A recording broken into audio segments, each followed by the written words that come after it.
Sir నమస్కారం sir. నమస్తే అండి. సార్ పవన్ కళ్యాణ్ గారు వర్సెస్ సినిమా ఇండస్ట్రీలా మారిపోయింది సార్ పరిస్థితి చూస్తుంటే. ఆయన ప్రెస్ నోట్ రిలీజ్ చేశారు. సినిమా ఇండస్ట్రీ కాస్త చురకలు కూడా అంటించారు. దాంతో పాటు మళ్ళీ అరవింద్ గారు ఒక ప్రెస్ మీట్ పెట్టి ఆయన చెప్పింది కరెక్టే. ఆయన చెప్పడంలో తప్పేమీ లేదు. ఆహ్, అని ఆయన చెప్తూనే మళ్ళీ నేను ఆ నలుగురిలో లేను అని చెప్పుకున్నారు. ఆయనది సర్ది చెప్పుకున్నారు. ఇప్పుడు ఆయన నలుగురిలో లేకపోతే ఆ నలుగురు ఎవరన్న చర్చ కూడా జరుగుతుంది. ఆ నలుగురు 10 మంది అయ్యారన్నారు. ఆ 10 మంది ఎవరనేది కూడా చర్చ జరుగుతుంది. ఎంటైర్‌గా ఈ ఇష్యూ గురించి ఏం చెప్తారు సార్? ఇది దాదాపు 20 ఏళ్ల క్రితం వచ్చినటువంటి మాట. ఆ నలుగురు అనేది. ఆ నలుగురు అనే మాట మొదట మీడియా ముందు మాట్లాడిన పెద్ద మనిషి ఒక ఆయన ఉన్నాడు. దాసరి నారాయణరావు గారు. ఓకే.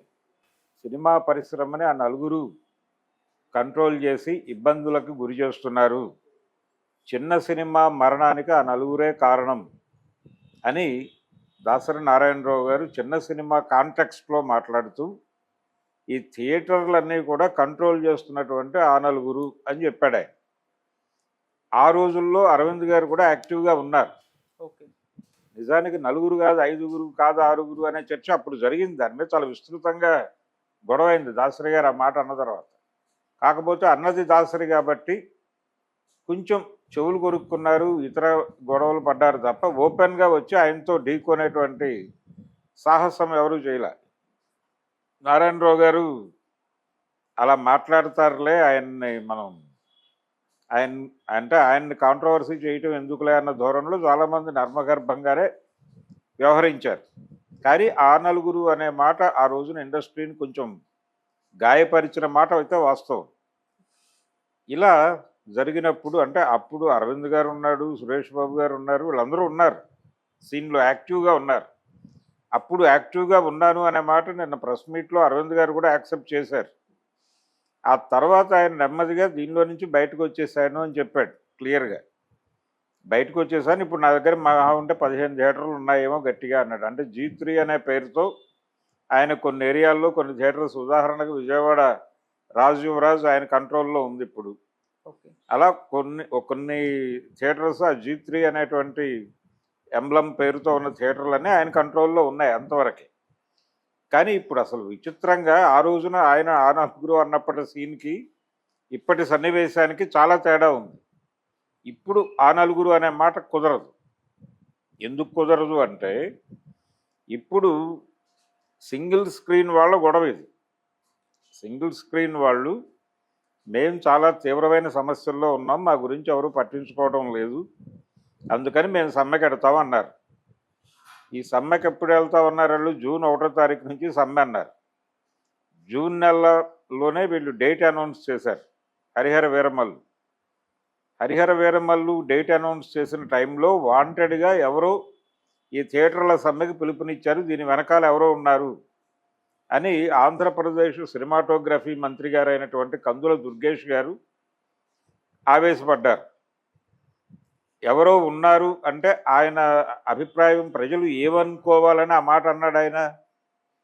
వెనక వైఎస్ఆర్సీపీ ఉండి నడిపిస్తోంది అనేది ప్రజలు అనుకోవాలి అనే ఒక అభిప్రాయం వ్యక్తమైంది. ఆయన అనలేదు, ఆయన అన్నమాట కాదు ఇది, బిట్వీన్ ది లైన్స్ మాట్లాడుతున్నా నేను. దాన్ని ఆయన ఇంటెన్షన్తో అనకపోయినప్పటికీ అది ప్రొజెక్షనల్ అయింది. అయినా వైఎస్ఆర్సీపీ నుంచి ఎవరూ నోరు తెరిచి మాట్లాడలేదు. వాళ్ళు చాలా గుంభనగా మౌన పోరాటం చేసుకుంటున్నారు. అదొక విచిత్రమైన సుషుప్తావస్థలో ఉన్నటువంటి పార్టీ అది వైఎస్ఆర్సీపీ గొడవ. కానీ ఒక దెబ్బ వేశారు వీళ్ళు, అయిపోయింది. ఇది రాజకీయపు వ్యవహారం అయితే దీనికి అదర్ సైడ్ ఏమిటి? 12వ తారీఖు సినిమా రిలీజ్, 12 కదా, అవును సార్. 12 అని వారు డేట్ అనౌన్స్ చేశారు. 1వ తారీఖు సమ్మె అన్నారు. సమ్మె అనగానే సమ్మె జరిగిపోతుంది అనుకోవడం భ్రమ. అనుకుని ఆవేశపడి ఇది ఎవరో చేయిస్తున్నారు, ఎవరో ఉన్నారు వెనకాల, ఈ గొడవంతా పక్కన పెట్టేసి నిజంగానే సింగిల్ స్క్రీన్స్ సమస్యల్లో ఉన్నాయా లేవా అనేది చూడాలి. సింగిల్ స్క్రీన్స్ సమస్యలో ఉన్నమాట యథార్థం. దానిలో ఎవరికి భేదాభిప్రాయమో భిన్నాభిప్రాయమో ఉండాల్సిన అవసరం లేదు. ఎందుకు అంటే అక్కడ జనాలు రావడం లేదు సినిమాకి. అంటే సినిమాలు గతంలో ఎలా ఉండేది, ఈ థియేటర్లన్నీ ఎలా సస్టైన్ అయినాయి ఒకప్పుడు అంటే ఇండస్ట్రీలో ఒక 6 వరకు పెద్ద హీరోలు ఉండేవారు. 5 కనీసంగా ఉండేవారు. 6, 7 దాకా నడిచేది ఆ సంఖ్య ఒక్కొక్క సందర్భంలో. ఉమ్, ఈ 6, 7 లేకపోతే 5 హీరోలు వాళ్ళు సంవత్సరానికి ఒక్కొక్కళ్ళు కనీసం 4-17 సినిమాల వరకు చేసేవారు. ఓకే. ఒక హీరో 4 సినిమాలు చేస్తే ఒక టాప్ హీరో 17 సినిమాలు, ఇంకొక హీరో 12 సినిమాలు, ఇంకొక హీరో కనీసంగా 7 సినిమాలు ఇలా చేసేవాళ్ళు. ఇలా జరగటం వల్ల ఏం జరిగేది, వీళ్ళ తర్వాత ద్వితీయ శ్రేణి హీరోలు ఉండేవాళ్ళు. ఎవరు? చంద్రమోహను, మురళీమోహను, ఈ ఈ బ్యాచ్. వీళ్ళు కూడా అదే పద్ధతిలో కనీసం 10-12 రిలీజులు ఉండేలాగా చూసుకునేవాళ్ళు. దీంతో ఏమయ్యేది, పెద్ద డైరెక్టర్లుగా పేరున్నటువంటి వాళ్ళ సినిమాలు వచ్చేవి. ఇవన్నీ కలిసి జనాల్లో ఇంట్రెస్ట్ కలిగించేటువంటి సినిమాలు, క్యూరియాసిటీ కలిగించే సినిమాలు నెలకి కనీసం 7-8 కొత్త రిలీజులు ఉండేవి. అందులో పెద్ద హీరోల సినిమాలు ఉండేవి, ఇందాక నేను చెప్పిన ఇతర కేటగిరీల్లోనూ ఉండేవి. కనీసం 10 పైన, నెలకి 10 ఇంట్రెస్టింగ్ సినిమాలు రిలీజ్ అయ్యేవి. 10 నుంచి పైన ఓకే. రిలీజ్ అవడంతో ఏమయ్యేది, ఎవరి వీక్ ఒక మంచి సినిమా ఉండేది. 4 వారాలే కదా మనకి, 4 శుక్రవారాలు. 4 శుక్రవారాలకి తగినన్ని సినిమాలు ఉండేవి. కొన్ని థియేటర్స్లో అంటే అప్పట్లో ఎలా ఉండేది, సింగిల్ స్క్రీన్ ఇచ్చేవాడు. ఒక ఊళ్ళో ఒక థియేటర్లో ఒక సినిమా ఉండేది. ఆ సినిమా చూడాలనుకునే వాళ్ళందరూ ఆ థియేటర్కే వెళ్ళేవారు. ఇది పెద్ద హీరో సినిమా, జనాల్లో క్యూరియాసిటీ ఉంటుంది అనుకుంటే 2 థియేటర్లు ఇచ్చేవాళ్ళు. హైదరాబాద్ లాంటి చోట్ల 4 థియేటర్లు ఇచ్చేవాళ్ళు. ఇలా కదా మన ప్రయాణం ప్రారంభమైంది ఆదిలో. అప్పుడు థియేటర్లు సంతృప్తిగా ఉన్నాయి.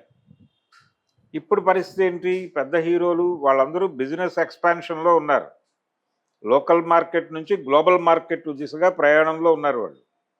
క్వాలిటీ సినిమా, అలాగే ప్రజల్ని మెస్మరైజ్ చేసే సినిమా, థియేట్రికల్ ఎక్స్పీరియన్స్ ఇచ్చే సినిమా అనే పేరుతో రకరకాల విన్యాసాలు చేస్తూ ఒక్కొక్క హీరో తన సినిమాని కనీసంగా 1.5 ఇయర్లో ఒక సినిమా పూర్తి చేయటం అనేది గొప్ప విషయం. అడవిరాముడు అనే సినిమా ఆ రోజుల్లో ఆ సినిమా తీయటానికి పట్టిన టైం ఎంత, షూట్కి పట్టిన టైమే 2 నుంచి 3 నెలలు అని రాఘవేంద్రరావు గారు ఇప్పటికీ చెప్తాడు. 50 రోజులు పైన, 50 నుంచి 60 రోజుల్లో షూట్ కంప్లీట్ చేసుకుని వచ్చారు. అన్ని సినిమాలు అంతే. దారవేరు సూరకర్ణకి పట్టిన టైం కూడా అదే. కాబట్టి 3 నెలల్లో సినిమాలు తీసేవాళ్ళు. 3 నెలలు నుంచి 4 నెలలు, 5 నెలలకు వెళ్తే అసలు అది బీభత్సం అయిపోయినట్టుగా భావించేవారు. అలాంటిది 1.5 ఇయర్ కనీసంగా. పుష్పకైతే 3 ఏళ్ళు పట్టింది. మరి ఏం చేస్తున్నారు అక్కడ అనేది వేరే గొడవ. ఒక హీరో సినిమా 3 ఏళ్ళు గ్యాప్లో రిలీజ్ అవటం అనేది మనం చూసాం. ఇది ప్రభాస్కి కూడా జరిగింది. ఇప్పుడు ప్రతి హీరో కూడా కనీసం సంవత్సరానికి 2 రిలీజులు పెట్టుకుందాం అనుకుని ప్రకటించినా కుదరని పరిస్థితి ఉంది. రెండోది, సీక్వెల్ సినిమాల మీద కథ నడుస్తోంది. అవును. ఇదంతా కూడా మార్కెట్ గొడవ. ఈ ఎకనామిక్స్లోకి ఇండస్ట్రీ వెళ్ళిపోయిన తర్వాత బిగ్ హీరోల నుంచి సినిమాలు రావడం తగ్గింది. దాంతో థియేటర్లకు వచ్చే జనాలు హీరోల అభిమానులు వస్తారు. మొదటి 3 రోజులు థియేటర్ల దగ్గర జరిగే హడావిడి వారి అభిమానులది. టిక్కెట్ల రేట్లు పెంచితే కొని చూసేది అభిమానులే. పవన్ కళ్యాణ్ గారు అన్నట్టుగా ఆ రోజుల్లో గత ప్రభుత్వాన్ని మీరందరూ వెళ్ళి కలిశారు, ముఖ్యమంత్రి గారిని. మొన్న చంద్రబాబు గారిని కలిశారా మీరు అని నిలదీశాడు ఆయన. On behalf of Chandrababu Naidu నిలదీశాడు, బాగానే ఉంది. గత ప్రభుత్వంలో గత ముఖ్యమంత్రి దగ్గరికి ఎందుకు వెళ్ళారు అందరూ? టిక్కెట్ల రేట్లు పెంచుకోవడానికి అవకాశం కల్పించండి మహాప్రభో అని వెళ్ళారు. సరే, ఆయన పద్ధతిలో ఆయన డీల్ చేశాడు. ఎవరు? జగన్మోహన్ రెడ్డి. అయితే చంద్రబాబు నాయుడు దగ్గరికి వెళ్ళలేదు. అశ్విని దత్ గారి సినిమా రిలీజ్ ఉంది కాబట్టి కల్కి, ఆ టైంలో వెళ్ళి పవన్ కళ్యాణ్ని కలిశారు. కలిస్తే నేను చూస్తాను, అదేం పర్లేదు అన్నాడు. అలాగే జనసేన నుంచే సినిమాటోగ్రఫీ మంత్రి ఉన్నాడు, కందుల దుర్గేష్ గారు. కాబట్టి అది పవన్ కళ్యాణ్ గారితో మాట్లాడితే సరిపోతుంది అనుకున్నారు. చంద్రబాబు నాయుడు గారి పట్ల ఇండస్ట్రీకి ఎలాగూ సాఫ్ట్ కార్నర్ ఉంది, ఇండస్ట్రీ పట్ల ఆయనకి సాఫ్ట్ కార్నర్ ఉంది అనే ఉద్దేశం చొప్పున ఉన్నారు. వీళ్ళు ఆనందంగానే ఉన్నారు. తెలుగుదేశం పార్టీ వచ్చింది, మన సమస్యలన్నీ గట్టెక్కిపోతున్నాయనే ఆనందంతో ఇండస్ట్రీలో చాలామంది మాట్లాడారు. చంద్రబాబు పట్ల వాళ్ళకి ఏ రకమైన భేదాభిప్రాయం లేదు.